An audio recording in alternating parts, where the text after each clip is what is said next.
கிறிஸ்துவுக்குள் மிகவும் பிரியமானவர்களே, இயேசு கிறிஸ்துவின் நாமத்தில் உங்கள் யாவரையும் அன்போடு கூட நான் வாழ்த்துகிறேன். இந்த நாளிலும் தேவன் நம்மோடு கூட இடைப்படுகின்ற வார்த்தை 2 தெசலோனிக்கேயர் 3ஆம் அதிகாரம் 16ஆம் வசனம். சமாதானத்தின் கர்த்தர் தாமே எப்பொழுதும் சகல விதத்திலும் உங்களுக்கு சமாதானத்தை தந்தருளுவாராக. கர்த்தர் உங்கள் அனைவரோடும் கூட இருப்பாராக. இதே வார்த்தை ஆங்கிலத்துல, Now may the Lord himself, the Lord of peace, pour into his peace in every circumstance and in every possible way. The Lord's tangible presence be with you all. இந்த வார்த்தையின் மூலம் தேவன் இன்றைக்கு உங்க ஒவ்வொருவருக்கும் தன்னுடைய சமாதானத்தை உங்களுக்கு தர விரும்புகிறதை நீங்கள் அறிந்து கொள்ள வேண்டும். அப்போ முதல்ல ஒரு வார்த்தை சொல்லப்பட்டிருக்குது, சமாதானத்தின் கர்த்தர், த லார்ட் ஆஃப் பீஸ். அப்போ அந்த லார்ட் ஆஃப் பீஸ் யார் அப்படின்னா அது இயேசு கிறிஸ்து. ஏன்னா ஏசாயா 9:6 நம்ம பார்க்கிறோம், நமக்கு ஒரு பாலகன் பிறந்தார், நமக்கு ஒரு குமாரன் கொடுக்கப்பட்டார், கர்த்தத்துவம் அவர் தோளின் மேல் இருக்கும், அவர் நாமம் அதிசயமானவர், ஆலோசனை கர்த்தர், வல்லமையுள்ள தேவன், நித்திய பிதா, சமாதான பிரபு என்னப்படும். அப்போ இயேசு கிறிஸ்து தான் பிரின்ஸ் ஆஃப் பீஸ் அப்படின்னு சொல்லப்பட்டிருக்கிறத நம்ம பார்க்கிறோம். அப்போ இந்த இயேசு கிறிஸ்து நமக்கு சமாதானத்தை கொடுக்கிறவராய் இருக்கிறவர் மாத்திரம் அல்ல, அவரே சமாதானமாய் இருக்கிறார். இன்றைக்கு அந்த சமாதானம் நிறைந்தவர் நமக்குள்ளே வாசம் பண்ணுகிறபடியினால் நாம் சூழ்நிலைகளை பார்த்து கலங்க வேண்டிய தேவையில்லை.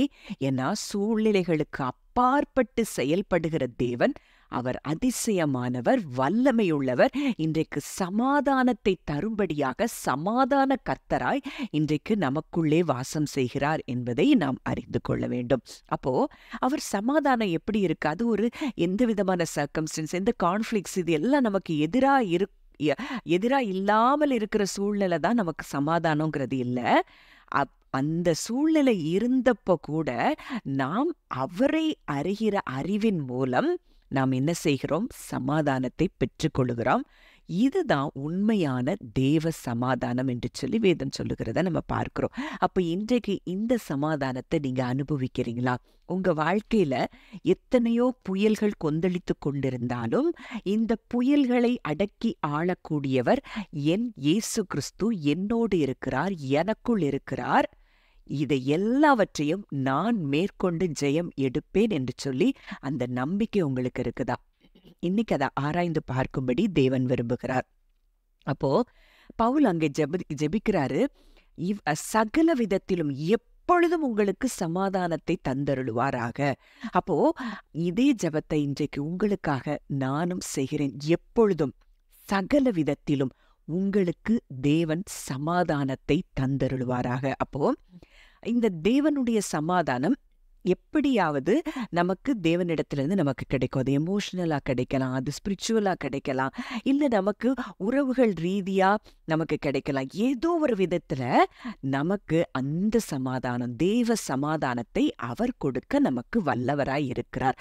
அப்போ இன்றைக்கு இந்த ஜெபத்தை நீங்க பண்ணுங்க. சமாதானத்தின் கர்த்தர் எப்பொழுதும் சகல விதத்திலும் எங்களுக்கு சமாதானத்தை தந்தருளுவீராக அப்படின்னு சொல்லி நீங்க ஜெபிக்கும் போது உங்க இருதயம் இப்ப இருக்கிற கொந்தளிக்கிற சூழ்நிலையிலிருந்து நிச்சயமாய் அது அந்த பீஸ் ஆஃப் ரெஸ்டுக்குள், அந்த ஸ்டேட் ஆஃப் பீஸ்குள்ள போகும், அந்த ரெஸ்டுக்குள்ள போகும். நிச்சயமா அந்த ரெஸ்டுக்குள்ள நீங்க எப்ப போறீங்களோ அந்த நேரம் உங்களுக்கு தேவையான அற்புதங்கள் அங்கே நடக்கிறத நீங்க பார்ப்பீங்க.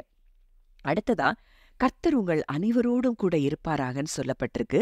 The Lord's tangible presence be with you all. அப்போ தேவன் இன்னைக்கு ஆக்டிவா நம்ம லைஃப்ல என்ன செய்யிருக்கிறாரு? பிரசண்டா இருக்கிறாருங்கிறத நீங்க அறிந்து கொள்ளணும். அப்போ நீங்க நினைக்கலாம், ஐயோ இது எல்லாமே எனக்கு எதிரா இருக்கு, இந்த இடத்துல தேவன் என் கூட இருக்கிறாருங்கிறத நான் எப்படி நம்ப முடியும்னு நினைக்கலாம்.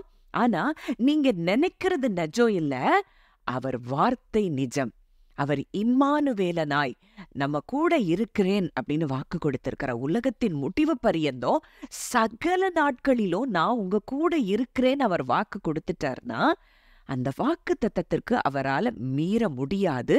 அவர் வாக்கு தத்தத்திற்கு உண்மையுள்ளவர், பொய் சொல்ல முடியாது. அவர் மனம் மாற மனு புத்திரனும் கிடையாது. அப்ப இன்றைக்கு அவர் அவர் ஆக்டிவா உங்க லைஃப்ல அவர் இருக்கிறாரு. ஒருவேளை சூழ்நிலை உங்களுக்கு எதிரா தெரியறதுனால தேவன் உங்க கூட இருக்கிறாரா இல்லையாங்கிற சந்தேகம் உங்களுக்கு இருக்கலாம். ஆனா நீங்க விசுவாசிச்சாலும் விசுவாசிக்கலனாலும் தேவன் உங்களோடு கூட தான் இருக்கிறார் அப்படிங்கிறத நீங்க அறிந்து கொள்ளணும். அடுத்ததா யோவான் 14:27 நம்ம அதைத்தான் பார்க்கிறோம். சமாதானத்தை உங்களுக்கு வைத்து போகிறேன், என்னுடைய சமாதானத்தையே உங்களுக்கு கொடுக்கிறேன், உலகம் கொடுக்கிற பிரகாரம் நான் உங்களுக்கு கொடுக்கிறதில்லை. உங்கள் இருதயம் கலங்காமலும் பயப்படாமலும் இருப்பதாக. ஒரு பெரிய ஒரு காரியத்தை தேவன் நமக்கு கொடுத்துட்டு போயிருக்கிறார். இன்னைக்கு இந்த ஸ்டேட்டுக்குள்ள நம்ம இருக்கிறோமா? இந்த சமாதானத்துக்குள்ள நம்ம இருக்கிறோமா? அவர் சொல்லிட்டார், ஏன் சமாதானத்தை உங்களுக்கு கொடுக்கிறேன். அவர் இருதயம் எப்பொழுதுமே சமாதானமற்ற நிலைமையில இருந்ததில்லை என்பதை நாம் வேதத்துல சில காரியங்கள் வழியாக நம்ம அறிந்திருக்கிறோம். எவ்வளவு பெரிய சூழ்நிலை, அங்க 5000 பேருக்கு உணவு கொடுக்கணுமா, அங்கேயும் அவருடைய சமாதானம் கெடல. அங்க திராட்சை ரசம் குறைவுபடுதா, அங்கேயும் அவர் சமாதானம் கெடல. அங்க குருடனை சுகமாக்கணுமா, மரித்தவர்களை எழுப்பணுமா, எந்த இடத்துலயும் ஐயோ இது நடக்குமா நடக்காதா, இது எப்படி ஆகும், இது நடக்கலன்னா எனக்கு அவமானப்படுத்தப்படுவேன், இப்படியெல்லாம் எந்த விதத்திலையும் அவருக்கு சமாதானம் குறைவுபடல. காரணம் என்ன அப்படின்னா, அவர் பிதாவை நன்கு அறிந்து வைத்திருந்தார். அப்ப இன்றைக்கு நமக்கு பயம் வருது, கலக்கம் வருதுன்னா, நமக்கு நம் தேவனை குறித்ததான அறிவு எந்தெந்த இடத்துலலாம் இல்லையோ அந்த இடத்துலதான் நமக்கு பயங்கள் நம்மை மேற்கொள்ளும். ஆனா இன்னைக்கு இயேசு கிறிஸ்து சொல்றாரு, ஏன் சமாதானத்தை நான் உங்களுக்கு கொடுக்கிறேன், உலகம் கொடுக்கிற பிரகாரம் நான் உங்களுக்கு கொடுக்கறதில்லை. உலகம் கொடுக்கிற சமாதானம் அது ஒரு டெம்பரரியா தான் இருக்கும். ஆனா தேவனுடைய சமாதானம் அது என்றென்றைக்கும் நிலைத்திருக்கக்கூடியதா இருக்குது.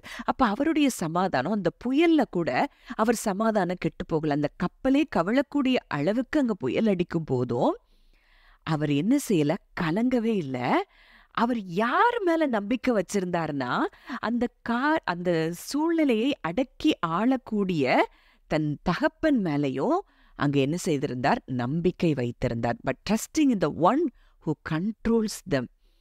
அப்போ இன்னைக்கு அப்பா என்னை என்ன செய்ய மாட்டாரு, ஒரு நாள் என்னைய அந்த கப்பல் மூழ்கும்படி என் அப்பா என்னை கைவிட மாட்டார். ஏன்னா என் அப்பாவை எனக்கு நல்லா தெரியும். அங்க எனக்கு அதிகாரத்தை கொடுத்திருக்கிறாரு, நான் எழும்புவேன், நான் பேசுவேன், இந்த புயல் அடங்கும் அப்படின்னு சொல்லி, இறையாதே அமைதலா இரு என்று சொல்லி அந்த ரெஸ்ட்ல இருந்து அவர் என்ன செய்யறாரு, அந்த கமாண்ட கொடுக்கிறாரு. அங்க காற்றும் கடலும் அவருக்கு கீழ்ப்படுகிறது. அப்ப இன்றைக்கு இந்த ரெஸ்டுக்குள்ள எப்ப போறோமோ அப்பதான் நம்ம என்ன செய்ய முடியும், அத்தாரிட்டியில நம்ம ஆக்ட் பண்ண முடியும். நம்ம அது வரைக்கும் ஒரு கிழிப்பிள்ள சொன்ன மாதிரி எத்தனையோ கன்ஃபெஷன் பண்ணலாம், எத்தனையோ கட்டளையிடலாம். ஆனா அதெல்லாம் நடக்கிறதுக்கு இல்லாத மாதிரி ஒரு சூழ்நிலை இருக்கும்.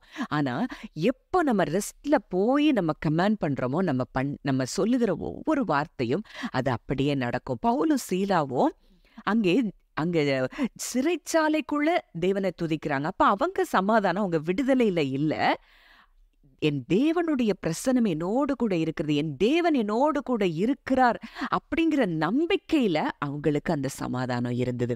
அப்ப இன்னைக்கு உங்க சூழ்நிலை எதுவா இருக்கலாம், நீங்க ஒரு கட்டப்பட்ட நிலைமையில இருந்ததை போல உணரலாம், ஒரு சிறையிருப்புக்குள்ள இருந்ததை போல உணரலாம். ஆனா உங்க அப்பா உங்க கூட இருக்கிறார், நம் மூத்த சகோதரன் உங்களோடு கூட இருக்கிறார், நம் பரிசுத்த ஆவியானவர் உங்களோடு கூட இருக்கிறார் அப்படிங்கிற எண்ணத்தை நீங்க இருதயத்திற்கு அதை ஆழமா நீங்க பதிக்க ஆரம்பிக்கும் போது நிச்சயம் தேவ சமாதானம் உங்கள் இருதயங்களை இந்த நொடி பொழுதிலிருந்து உங்களை நிறைக்கிறதை நீங்கள் காண்பீர்கள். ஜெபிக்கலாம். நல்ல தகப்பனே, கேட்ட வார்த்தையின்படி சமாதானத்தின் கர்த்தர் எப்பொழுதும் சகல விதத்திலும் ஆண்டவரே, அப்பா இதை கேட்கிற ஒவ்வொருவருக்கும் சமாதானத்தை தந்தருளுவீராக என்று சொல்லி மனதார உடைய பிள்ளைகளை நான் ஆசீர்வதிக்கிறேன். கேட்ட வார்த்தையின்படி கர்த்தர் ஆசீர்வதிக்கிற கிருபைக்காய் நன்றி செலுத்துகிறோம். இயேசுவின் மூலம் கேட்கிறோம் ஜீவனுள்ள நல்ல பிதாவே, ஆமேன்.